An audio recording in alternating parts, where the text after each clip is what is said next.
cá estamos para a leitura do segundo capítulo do livro O Pequeno Príncipe. Ontem, no primeiro capítulo, a gente viu um pouco da narrativa do autor, que ele é autor, ele é o protagonista do livro e também é um narrador, não é? É o francês Antoine de Saint-Exupéry. Então, a gente viu ele recordando da frustração da vida dele de ter sido desestimulado pelos adultos de ser um pintor, porque não entenderam o desenho dele, aquele dito desenho de uma jiboia que engoliu um elefante. Então, ele tornou-se pintor e agora no segundo capítulo a gente vai se deparar com um incidente que aconteceu com ele, já pintor, não é? Já piloto no deserto do Saara. Vamos lá. O Pequeno Príncipe, capítulo 2. Vivi sozinho, sem ninguém com quem falar realmente, até uma pane no deserto do Saara há 6 anos. Ele viveu sozinho, sem ninguém com quem falar realmente. Ou seja, é como se ele tivesse abafado, sufocado a interioridade dele, a essência dele, para poder conviver em sociedade. Então, com esse acidente que acontece com ele, ele não tinha ninguém para ajudá-lo, nenhum mecânico, nenhum passageiro, ele tinha que se virar só. E é muito interessante a gente ver que a solidão é muitas vezes a nossa salvação. Porque em sociedade, a gente fica como que adormecido, preocupado só em cumprir os papéis sociais que a sociedade desenha, planeja e nos incute. Mas quando a gente está sozinho, a gente automaticamente é levado a entrar em contato com a nossa essência. Aí se conhece de uma forma bem mais livre, bem mais autêntica do que enquanto está em sociedade. E como não tinha nem mecânico, nem passageiros, eu me preparei para tentar fazer sozinho um concerto difícil. Era para mim uma questão de vida ou morte. Eu quase não tinha água para beber durante 8 dias. Esses momentos graves, como ele aqui bem coloca, era questão de vida ou morte, era questão de ser eu ou me perder na multidão. É que faz com que você descubra as suas potencialidades, as suas possibilidades. Eu só vou interromper um pouquinho a leitura para a gente pegar o nosso Pequeno Príncipe. Eu não vou ficar longe dele não, eu quero ele aqui, eu sei que vocês também querem. O nosso príncipezinho escolhido e a sua raposinha. Segura a naninha da raposa aqui e fica um pouquinho aqui com a mamãe enquanto ela lê. Na primeira noite, adormeci no chão, a 1000 milhas de qualquer terra habitada.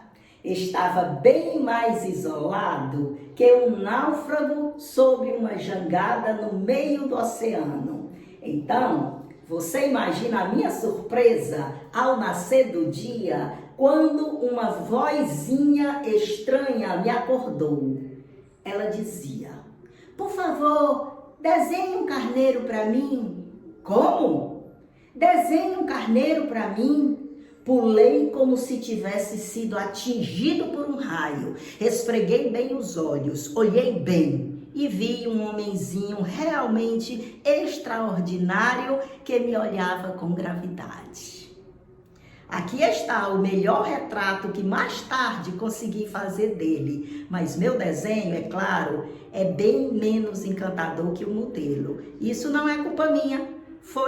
Fui desmotivado na minha carreira de pintor pelos adultos aos 6 anos de idade e não aprendi a desenhar nada, exceto jiboias fechadas e jiboias abertas. Aqui ele desabafa daquele trauma, aquele desestímulo que ele recebeu do primeiro capítulo aos 6 anos de idade, quando as pessoas não reconheceram a jiboia dele, que engoliu o elefante, e o disseram para estudar história, geografia, entendeu? E ele desistiu de ser o pintor, ele abafou alguma coisa que estava muito latente dentro dele, né? E resolveu fazer, começou a aprender, na verdade, 6 anos de idade, começou a aprender o jogo social, do que ele deveria ser, e não do que ele sentia vontade de ser.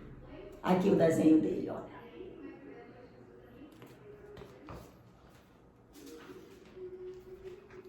Eu olhava, portanto, essa aparição com os olhos arregalados, de espanto.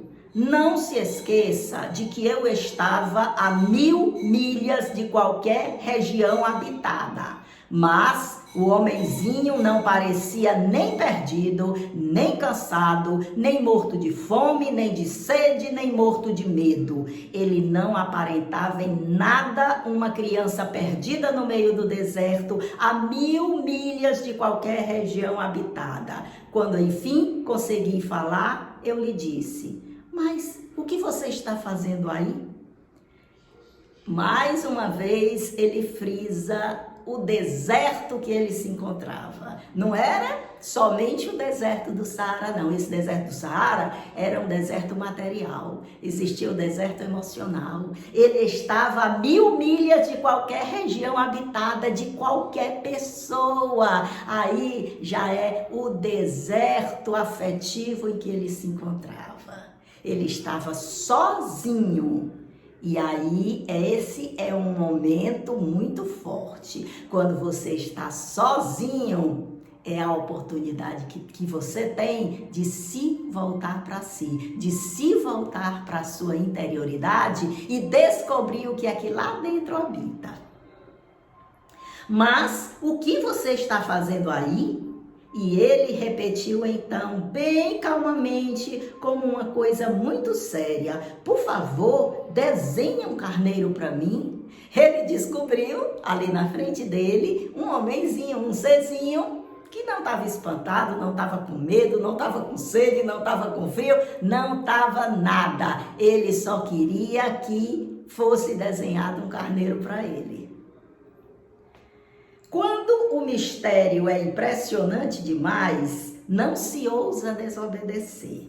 Por mais absurdo que isso me parecesse, a 1000 milhas de todos os lugares habitados e correndo risco de morte, tirei do bolso uma folha de papel e uma caneta. Mas logo me lembrei de que eu tinha estudado principalmente geografia, história, cálculo e gramática. Então, disse ao homenzinho com um pouco de mau humor que eu não sabia desenhar. E ele me respondeu: não tem problema, desenhe um carneiro para mim. Perceberam?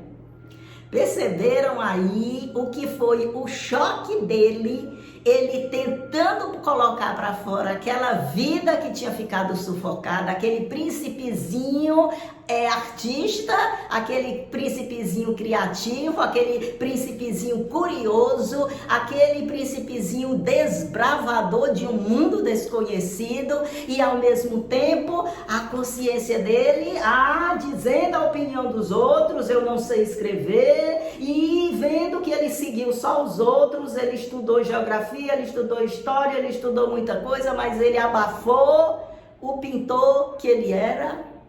Agora, naquela solidão, afastado de todo mundo, é como se ele tivesse num transe, que a meditação, a gente apaga tudo que está em volta.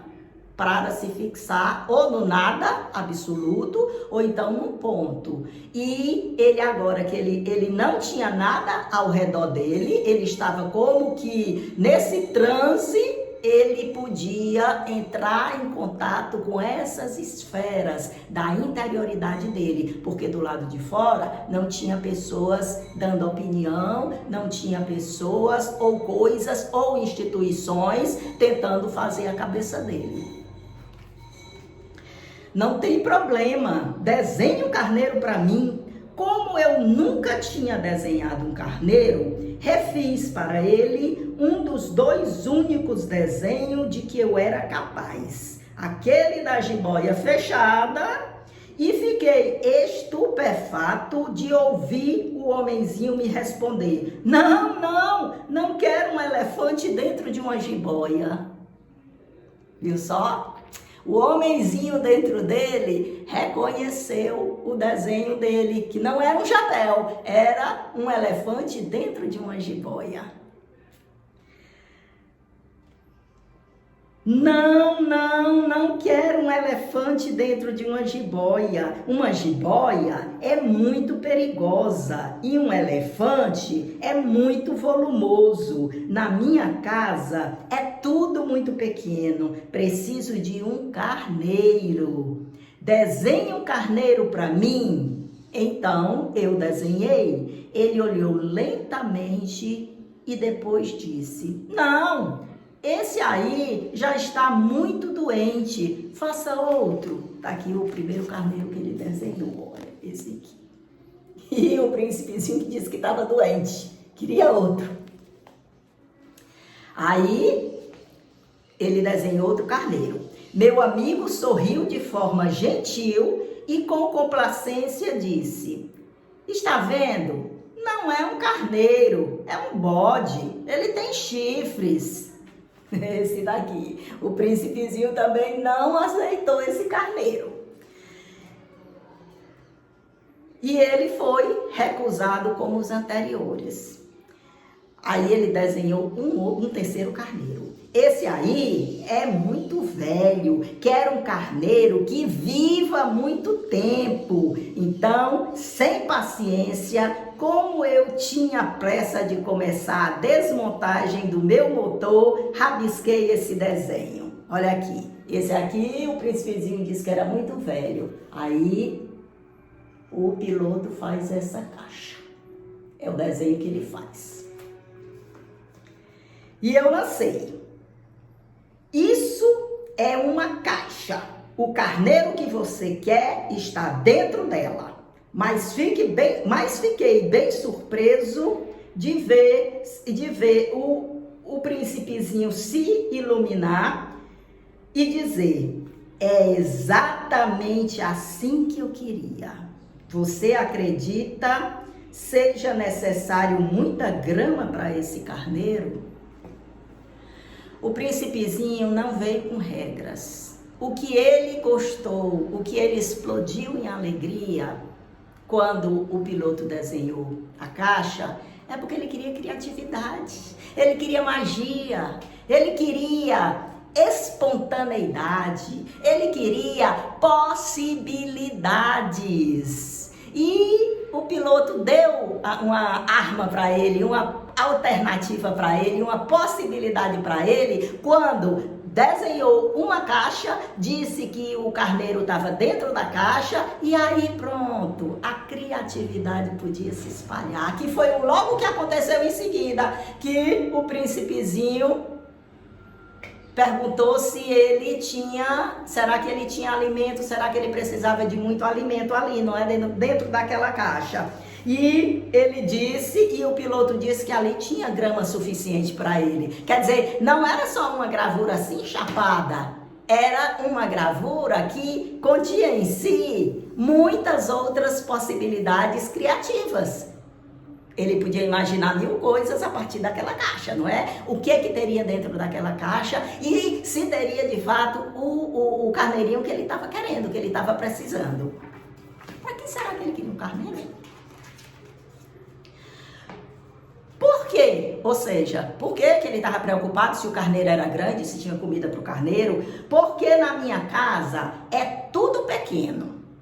Será suficiente? Certamente. Eu lhe dei um carneiro bem pequeno. Ou seja, agora já existe até uma possibilidade de diálogo, diálogo inovador, não é? Porque a figura não estava ali toda decifrada. Ali, esse pequeno diálogo entre os dois, esse desenho, esse acontecer, abriu uma possibilidade para a gente não ter uma pessoa na nossa frente facilmente decifrável, certo? Uma pessoa facilmente decifrável é aquela que segue os padrões sociais, então você já sabe mais ou menos o que é que ela gosta, você já sabe mais ou menos o que é que ela assiste, você já sabe mais ou menos qual é pelo modo dela se expressar, quais são os valores que ela tem. A sociedade se organiza justamente para isso, né? Para influenciar as pessoas para determinadas coisas, para que elas fiquem todas padronizadas e para não ser muito difícil de controlá-las, né? De decidir por elas, né? E aqui eles estavam abrindo uma possibilidade de desenvolver ideias bem diversas, tamanho do carneiro, alimentação do carneiro, e daí foi começando essa amizade entre eles, né? Ele inclinou a cabeça para o desenho. Não tão pequeno assim. Veja, ele adormeceu. O príncipezinho olha pelos buraquinhos do desenho e diz que concorda que o carneiro não é grande assim e que ele até já tinha adormecido. E foi assim que conheci o Pequeno Príncipe. Assim termina o segundo capítulo com o autor dizendo isso. Minha gente, daí dá para vocês verem, para vocês sentirem como essas coisas, esses diálogos aparentemente muito simples, eles vão abrindo muitas possibilidades e vão abrindo muita vida interior, porque tudo isso está acontecendo com a interioridade desse adulto que se tornou piloto e que quando deu a si a oportunidade de ficar só, ele pôde conhecer a si próprio. E no que ele conheceu a si próprio, ele resgatou algo muito importante para esse ser dele, que é a infância. A gente fica por aqui e depois a gente volta com o terceiro capítulo.